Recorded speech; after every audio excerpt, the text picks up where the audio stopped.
Assalamualaikum warahmatullahi wabarakatuh. Innal hamdalillah nahmaduhu wa nasta'inuhu wa nastaghfiruh wa na'udzu billahi min shururi anfusina wa min sayyiati a'malina. May yahdihillahu fala mudilla lahu wa may yudlil fala hadiya lahu. Asyhadu an la ilaha illallah wahdahu la syarika lahu wa asyhadu anna Muhammadan abduhu wa rasuluh. Allahumma shalli ala sayyidina Muhammad wa ala ali sayyidina Muhammad. Assalamualaikum ya Rasulullah. Assalamualaikum ya Habibullah. Amma ba'd. Puji syukur marilah kita ucapkan kepada Allah Subhanahu wa taala yang telah memberikan kita nikmat yang banyak hingga hari ini. Shalawat serta salam tidak pula kita hadiahkan kepada baginda Rasulullah sallallahu alaihi wasallam dengan ucapan Allahumma shalli ala sayyidina Muhammad wa ala ali sayyidina Muhammad.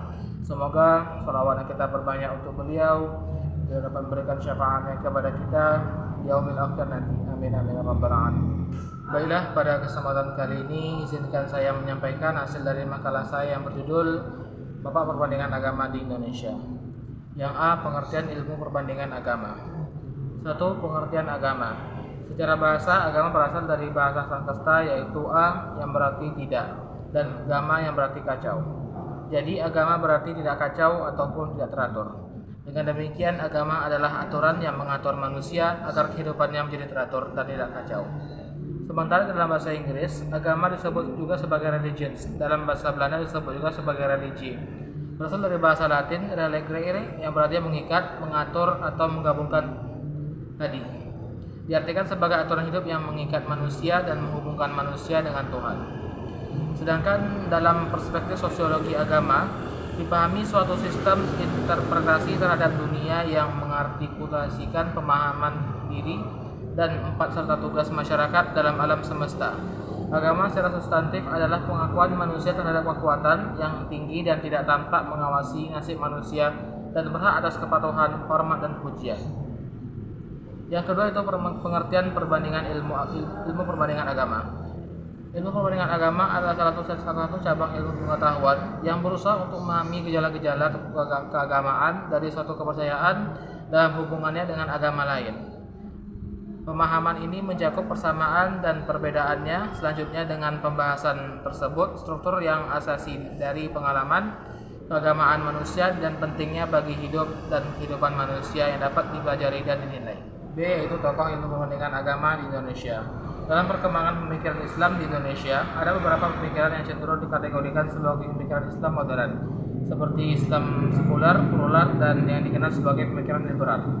Sebagai bukti perkembangan pemikiran intelektual Islam, Indonesia telah banyak penelitian yang membahas tentang pemikiran Islam di Indonesia.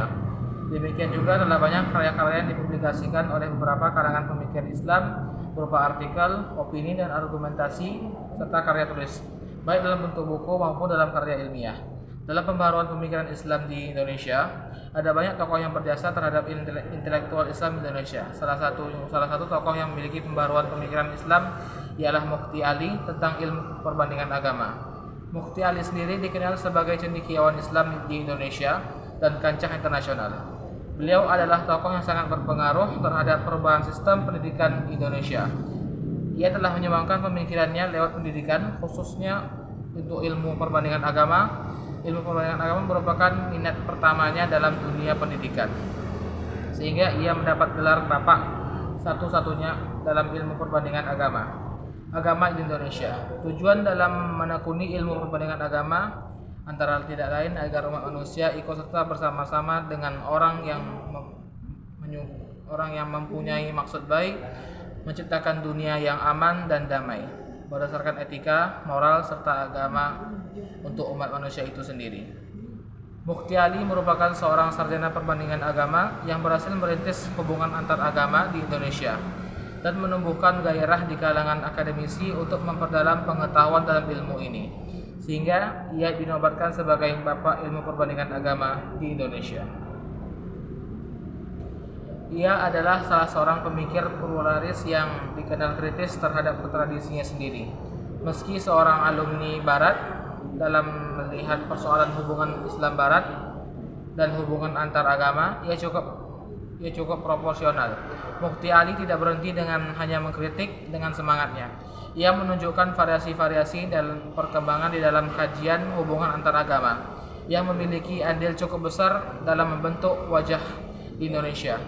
Oleh karena itu, di berbagai cara telah diupayakan termasuk mendewasakan masyarakat lewat wawasan pemikiran dengan memperkenalkan dan mengkaji ilmu perbandingan agama sebagai upaya memahami agama secara komprehensif.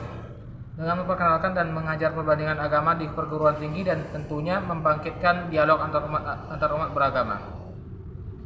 Bersikap terbuka serta dapat meningkatkan toleransi antar umat beragama. Ilmu perbandingan agama kajian akademik lingkungan YIN Sunan Kalijaga awal tahun 1960 membuka jurusan perbandingan agama pada Fakultas Usuluddin.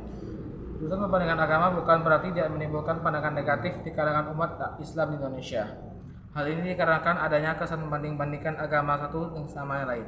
Namun dengan tegas beliau membantah pandangan tersebut seperti yang dijelaskan sebelumnya bahwa yang ia inginkan adalah menciptakan masyarakat Indonesia yang aman, rukun, damai, serta sejahtera lahir batin. Tidak hanya fokus dalam ilmu perbandingan agama, ia juga terjun dalam pemerintahan Indonesia. Ia memegang jabatan sebagai Menteri Agama di saat Indonesia dalam gejolak politik yang sangat pelik, atau sering disebut masa pancaroba perpolitikan dan kebudayaan di Indonesia. Pada periode inilah perubahan banyak berdampak pada Indonesia, mulai dari wacana keagamaan yang diwarnai orientasi perumusan konsep negara modern yang cocok bagi kultur keagamaan Indonesia, pembaharuan pemikiran dialog antar umat beragama, modernisasi lembaga keagamaan hingga pembaruan kurikulum lembaga pendidikan. Latar belakang pemikiran Islam yang dipengaruhi oleh beberapa faktor, salah satunya lingkungan yang kental akan keagamaannya. Mukti Ali lahir di ujung timur daratan tinggi Kapur Utara yang tandus. Ada di sebuah kota kecil yang bernama Cepu, kota yang di tengahnya membentang Sungai Begawan Solo. Ini menjadi pembatas bagian tengah dari Provinsi Jawa Tengah dan Jawa Timur. Semasa masa pemerintahan kolonial, setidaknya hingga awal abad ke-20, Kabupaten Cepu pernah terkenal karena ladang minyak yang sangat banyak dan produktif. Mukti Ali sendiri memiliki nama Sujono, sedangkan nama Abdul Mukti ialah pemberian dari Kiai Haji Hamid Pasuruan ketika beliau menjadi gurunya. Abdul Mukti adalah anak kelima dari 7 bersaudara. Pada waktu usia 8 tahun, beliau menempuh pendidikan formalnya dengan masuk sekolah HIS, sekolah milik pemerintah Hindia Belanda, tingkat sekolah dasar. Di samping itu juga beliau belajar di Madrasah Diniyah di daerah Cepu. Setelah Mukti Ali menyelesaikan pendidikannya di HIS dan memperoleh sertifikat, kemudian beliau dikirim oleh ayahnya ke pondok pesantren yang ada di daerah Cepu untuk belajar Al-Quran kepada Kiai Usman. Di bawah asuhan Kiai Usman, beliau membaca Al-Quran dengan sangat fasih dan tartil menurut kaidah ilmu tajwid. Mukti Ali hidup dari kalangan keluarga yang berkecukupan. Ayahnya bernama Haji Abu Ali, sedangkan ibunya bernama Hajah Khadijah. Kedua orang tuanya memiliki masing-masing pekerjaan. Sang ayah seorang pedagang yang tembakau yang cukup sukses, dan sang ibu adalah saudagar kain. Meskipun ayahnya memiliki pendidikan yang sangat rendah, yakni hanya mengaji kitab di pesantren Cepu, namun ia termasuk orang tua yang sangat memikirkan pendidikan anaknya. Abdul Mukti juga terkenal sebagai ulama ahli perbandingan agama yang telah meletakkan kerangka kerukunan di Indonesia sesuai dengan prinsip Bhinneka Tunggal Ika, atau istilah yang sering dipakai setuju dalam perbedaan. Dia juga dikenal sebagai seorang cendekiawan muslim yang menonjol sebagai pembaharu pemikiran Islam. Melalui kajian keislaman, metode tersebut diantaranya adalah metode historis, metode sosiologis, metode psikologis, metode fenomenologis, metode tipologis, dan beberapa metode di atas mewakili bahwa ilmu perbandingan agama bukan sekedar membanding-bandingkan agama. Ilmu perbandingan agama lebih merupakan ilmu yang mengkaji agama secara luas yang bersifat ilmiah dengan menggunakan metode. Selain metode yang digunakan untuk mengkaji agama, terdapat juga metode ilmu perbandingan agama yang digunakan karena beberapa faktor. Salah satunya untuk faktor geografis dan faktor pengalaman pribadi. Di Indonesia sendiri, metode ilmu perbandingan agama mengalami beberapa fase. Di antaranya terdapat penggunaan perbandingan agama untuk menarik umat lain ke dalam Islam, sedangkan yang lain terdapat penggunaan ilmu perbandingan agama yang sebagai kajian ilmiah tanpa harus mengajak maupun menyuruh atau berniat untuk memasukkan umat lain ke dalam agama Islam. Mukti Ali adalah salah satu sarjana perbandingan agama dan menjadi tokoh yang membawa ilmu perbandingan agama ke Indonesia.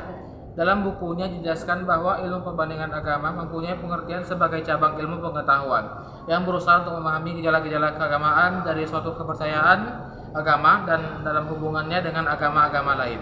Pemahaman tersebut mencakup persamaan, kesejajaran, dan perbedaan selanjutnya. Dengan pembahasan tersebut, struktur yang asasi dari pengalaman keagamaan manusia dan pentingnya bagi kehidupan manusia dapat dipelajari oleh dan dinilai.